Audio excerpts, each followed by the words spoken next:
Vladimir Putin has delivered a stark warning to Donald Trump. A warning not just about Iran, but about history. You're walking into a trap, Putin told him. A trap that was laid long before any of the current players were born. A trap designed by globalist architects who followed the same playbook for over a century. The blueprint? It traces back to General Albert Pike, the man who sketched out the master plan for 3 world wars. The first 2 unfolded with eerie precision. And now, the third is taking shape right in front of us. Putin sees it, he knows the script, and he's warning Trump, this war isn't yours, it isn't America's, it's theirs. The global elite want this war to collapse the old world and bring in the new. A war between civilizations designed to create chaos so vast that only a single global solution will seem acceptable. Trump thinks he's in control, that the strikes are calculated, limited, tactical. But Putin is trying to pull him back from the edge. He's telling him, you're not the author of this war, you're the instrument. You're stepping into a ritual that was planned generations ago. And then came the warning that echoed through every corridor of power. If the United States takes this path, Putin said, they will open the gates of hell. Before we dive in, if you're interested in sponsoring this show, please email sponsor@thepeoplesvoice.tv. Our videos attract millions of engaged viewers on X and Rumble. If you're interested in getting your product or service in front of all these people, please email us at sponsor@thepeoplesvoice.tv. Let's get one thing straight. The mainstream media, CNN, Fox, MSNBC, BBC, they're not giving you the truth. They are pumping out pure, unadulterated bullshit. And why? Because the CIA, the same agency that has toppled governments, run black ops, and manipulated public opinion for decades, has had its claws deep in Hollywood and the press for generations. They've been preparing Americans and their globalist partners for this war narrative for years, conditioning the public, selling fear and selling lies. So, if you're still expecting any honest reporting now, in the days after bombs start falling, forget it. It's not coming. But listen to Putin, and listen closely. He made it clear, Iran wasn't developing a nuclear bomb, and even if they were, no nation on earth is insane enough to actually use one offensively. Why? Because they'd be wiped off the map in minutes. Nuclear weapons are not deterrents, not tools of aggression. And what Iran does have legally is a nuclear energy program. That's not a crime, that's sovereignty. And Putin has been saying it all along. So then ask yourself, why now? Why the strikes? Because Iran didn't build a nuke, they built a train. A rail line stretching across the region, connecting Iranian oil directly to Russia, India, and the entire BRICS bloc. No US Navy, no oil tankers, no globalist central banks, no SWIFT, no IMF, no World Bank, no permission slip to exist. A direct energy corridor outside the reach of the central banking system and petrodollar. And that's right there, that's the real red line for the globalists. While the West boasted about a maximum pressure campaign, claiming they'd isolate Iran and Russia, crush their oil exports and wreck their economies, something else was happening. Iran and Russia were connecting, not collapsing. A new rail corridor was coming online, linking Iranian ports to Russia, India, and the BRICS bloc. No petrodollar, no US Navy, no Western control. It made sanctions irrelevant. And that's exactly what the globalists didn't want the public to see. That the taxpayer dollars to Ukraine, the massive inflation, the economic pain achieved nothing. Meanwhile, Iranian media called it what it was, a shift in the global order. Everyone who tries to trade oil outside of the dollar eventually gets freedom dropped on them from 30,000 feet. That's the globalist pattern. And this time, Israel, the elite's hatchet man, gave the nod. As Colonel Lawrence Wilkerson revealed this week, he watched Mossad take over the Pentagon in 2002, and the world has not been the same place since. And it's unquestionable that the Epstein business was heavily influenced, let me put it that way, by Mossad. And so that's somehow emblematic on these huge geopolitical issues. Yes, I watched Mossad take over the Pentagon in 2002. The Pentagon was infiltrated by Mossad. They did not need any identification to get through the river entrance of the building. They went upstairs to Douglas Feith, the Undersecretary of Defense for Policy, the third most powerful man in the Defense Department. Occasionally, they went to the second most powerful man, Paul Wolfowitz, the Deputy Secretary of Defense, and they had run of the Pentagon. Donald Rumsfeld, the Secretary of Defense, said to my boss one time, hell, I don't run my building. Mossad does. Former Russian President Dmitry Medvedev is calling it exactly as it is. The bombing of Iran didn't make the world safer, it brought us to the brink of World War III, just as the globalists planned. In a post on X, Medvedev pulled no punches. He confirmed what many feared. The US strikes on Iran's nuclear facilities didn't cripple Iran's capabilities, they accelerated them. Enrichment of nuclear material, and now we can say it outright, the future production of nuclear weapons will continue. And then the bombshell. A number of countries are ready to directly supply Iran with their own nuclear warheads. Make no mistake, this wasn't a miscalculation, it was a move straight from the globalist playbook. And they lit the fuse on purpose. But it gets even worse, as Medvedev explains. Iran's political regime has survived, and in all likelihood, come out even stronger. Rather than fracture under fire, Iran rallied. The people, even those once disillusioned or opposed to the hardline government, have closed ranks around the country's spiritual leadership. The global elite told us they were bombing for peace, but instead, they've galvanized resistance. And now, the tinderbox is set to explode. Iran is ready to walk away from the nuclear non-proliferation treaty. All it takes now is a false flag, a manufactured spark in the Middle East, and the US will be dragged into a full-scale invasion to save face. And this will be even worse than Iraq. Iran isn't a pushover. Its terrain, vast mountains, unforgiving deserts, hardened cities, is a natural fortress. Any ground war would be a bloody, unwinnable grind. Welcome to the next forever war. Another multi-trillion-dollar black hole, millions of lives destroyed, a generation of American youth sacrificed for a lie, and every bullet, every bomb, every coffin paid for by the US taxpayer. All while the architects of the war, the global elite, sit comfortably behind their walls, counting profits and watching the world burn. Today's sponsor is pillsforever.com. If you think Big Pharma have your best interests at heart, think again. Under Biden, the price of medicine in America has skyrocketed, and there are certain medicines Big Pharma don't want you to know about. That's why I've partnered with pillsforever.com. All of their FDA-approved medicines are the cheapest you'll find anywhere. More importantly, you can order medicines that Big Pharma don't want you to have, such as ivermectin, hydroxychloroquine, and fenbendazole. Speaking of fenbendazole, not only does it get rid of parasites that live inside your body, there have been studies that show fenbendazole can help with cancer.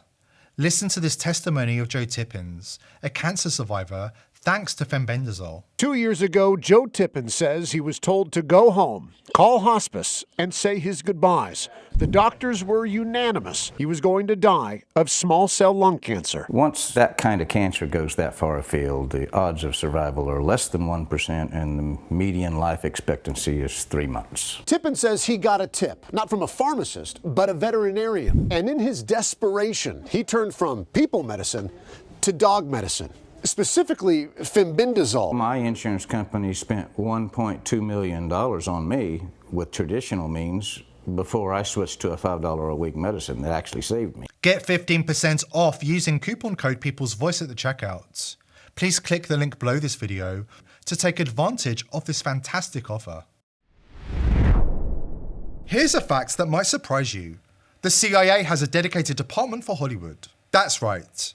US intelligence actively collaborates with the entertainment industry. And for years, they've been quietly shaping public perception, planting the seeds for a potential war with Iran. You've seen it in shows like 24, Homeland, and blockbuster movies like Top Gun Maverick. Even The Fifth Estate, the DreamWorks film about Julian Assange, carries the fingerprints of this narrative engineering. Julian Assange himself has called this a dangerous farce. Hollywood, working hand in hand with the deep state, pushing globalist agendas through entertainment. Their goal? To manufacture consent, to groom the public for yet another war in the Middle East, built on layers of deception. But it is not just an attack against us. It is an attack against Iran. It fans the flames to start a war with Iran. And it's coming out in November. It's being filmed now. Benedict Cumberbatch is playing me. This movie has British involvement, and people in Britain should be concerned about it. How does it open? Well, and this has not been previously disclosed before, the opening scene is in a military complex in Tehran. The camera comes in, closes up on a file, and it is a design for a nuclear bomb marked with nuclear symbols. There's notes and whispers all around, and they're in Farsi, they're in Persian. There's an older scientist speaking. A high-speed camera will measure the explosive charge we've designed to trigger the chain reaction.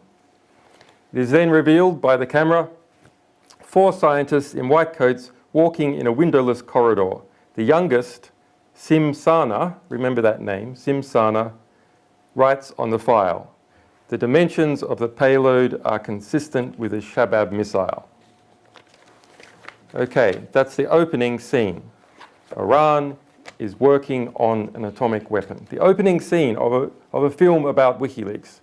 How does this have anything to do with us? Well, we'll come to it. The next scene concerning Iran is in Cairo, where that Iranian nuclear scientist is meeting a US CIA agent, Kate. Close up again on the handwritten diagram of a nuclear bomb, the same diagram as we saw in the opening. And Saman says, I copied it from memory. I copied it from memory. They're testing the explosive in the next 6 months. Now remember what Tom's National Intelligence Estimate found. Iran did not have a nuclear program. All 16 US intelligence agencies feeding into that report said that was the case with high confidence and has been reconfirmed every year since that point. The senior diplomat, who's also at the table with the CIA agent, says, "Shit, we thought they were at least 3 years away from a bomb." Another lie. Tom's report does not say that they're 3 years away from a nuclear bomb. So it's a lie upon a lie, a great big budget thing that's going to be pushed out in November. The Iranian nuclear scientist then says, if it works, they won't hesitate to sell the technology. And even if one of these things, if it works, they won't hesitate to sell the technology. And even if one of these things gets into the wrong hands, they'll sell it anyway. So that's the reality of where we're at. Not merely a war of intelligence agencies, but a war of corrupt media, corrupt culture. That war, we have got to understand, people who have appeared on this panel have been involved, sometimes with great sacrifice, at revealing the truth about important parts of the world, how the world is unfolding, how the world is shaping, the nature of institutions. They have revealed it heroically, in many cases, to the historical record, to our civilization as a whole, to you. You have to understand that where there's great powers at work, I don't mean shadow conspiracies, I mean enormous cultural powers, enormous industrial powers, the vast network of corporations that interact with government agencies around the world, selling them products, shipping their logistics from one place to another. The National Security Agency, for example, now has approximately 70% of its expenditure pass through Northrop Grumman, Lockheed Martin, etc. This produces a lobby that pushes in particular directions. How is it that such a lie got into a script about WikiLeaks? How is it that in the light of that national intelligence estimate that anyone could think that it was tolerable, acceptable to foist that lie upon the public, that it would make it all the way through the Hollywood system, that distributors would pick it up? Because they perceive that that is where the power lies in the United States. They perceive that it's perfectly okay to slander an entire nation, that it's perfectly okay to beat the drums of war like that, because people in that system want the war. They want it. They're pushing for it. And as courageous truth-tellers like Vladimir Putin and Julian Assange have warned, we're now closer to nuclear Armageddon than ever before. This isn't accidental. The globalist elite have long fantasized about a controlled collapse, the chaos they need to usher in their so-called New World Order. Their goal? To tear down national sovereignty and rebuild the world in their image, under a single centralized global government. This is a hostile takeover of humanity, and we cannot let them pull off this heist without resistance. If you're still unsure about what's happening before our eyes, take a serious look into the writings attributed to General Albert Pike, a 19th century Freemason and Confederate general. In a letter written in 1871, Pike outlined with chilling precision the global elite's long-term plan for 3 world wars, each one engineered to reshape the global order. And here's what's most disturbing. His descriptions of World War I and World War II were stunningly accurate, down to the geopolitical alliances, the ideological clashes, and the intended outcomes. According to Pike, World War I would be orchestrated to dismantle the Russian Empire and usher in atheism and communism. He predicted the destruction of the Tsarist regime and the rise of the Marxist ideology, all to destabilize Europe and set the stage for future conflicts. That's exactly what happened in 1917 with the Bolshevik Revolution. The old world was swept away and a new ideological power rose from the ashes, just as Pike foretold. Next, World War II, he claimed, would erupt from tensions between fascist and political Zionists. The war would be used to destroy Nazism, empower communism, and create a Jewish homeland in Palestine. Again, Pike was eerily accurate. The war ended with the fall of Hitler, the division of Europe between East and West, and the founding of Israel in 1948, a nation that would become central to ongoing Middle Eastern conflicts. But it's the third war, the final phase of the plan, that should make every one of us pause. Pike described it as a manufactured conflict between the Islamic world and political Zionists, a clash of civilizations so brutal, so destabilizing, that it would drag the entire planet into chaos. Economic collapse, moral exhaustion, and spiritual disillusionment would follow. And from that wreckage, the global elite would offer a solution: a new world order under one centralized world government. Sound familiar? Just look around. Rising tensions between Iran and Israel, proxy wars, cultural warfare, financial systems teetering on collapse. The very fabric of society is being stretched to its limits. It's all happening, and if Pike's first 2 predictions come true with such terrifying accuracy, we would be foolish to ignore the third. The blueprint is playing out exactly as described. We're not witnessing random chaos, we're watching the final act in a long orchestrated plan. And the clock is ticking. Here at The People's Voice, we're determined to continue exposing the crimes of the elite, but we need your help. Subscribe to the channel, tell your friends and family about us, and join the People's Voice Locals community for exclusive and uncensored content. We can't do it without you. Today's video is brought to you by IPv6ers. Are you a content creator who wants to publish information online without Big Brother spying and censoring your every move? IPv6ers is set to revolutionize the way information is disseminated on the internet by eliminating the need for big tech companies to provide unreliable, overpriced services such as self-hosting, email, and data management. IPv6ers enables an easy and accessible way for you to host your own web and email server with direct end-to-end connections and enhanced security. This means no snooping from Big Brother and no interference from the technocratic elite. If Hillary Clinton can get away with running her own server, why shouldn't you? Go to thepeoplesvoice.tv/IPv6 to sign up, or click the link below this video to take back control of the internet and win the info wars against the globalists. If you like our content, help support our sponsor IPv6ers and go to thepeoplesvoice.tv/IPv6 today. Thank you IPv6ers for making this video possible.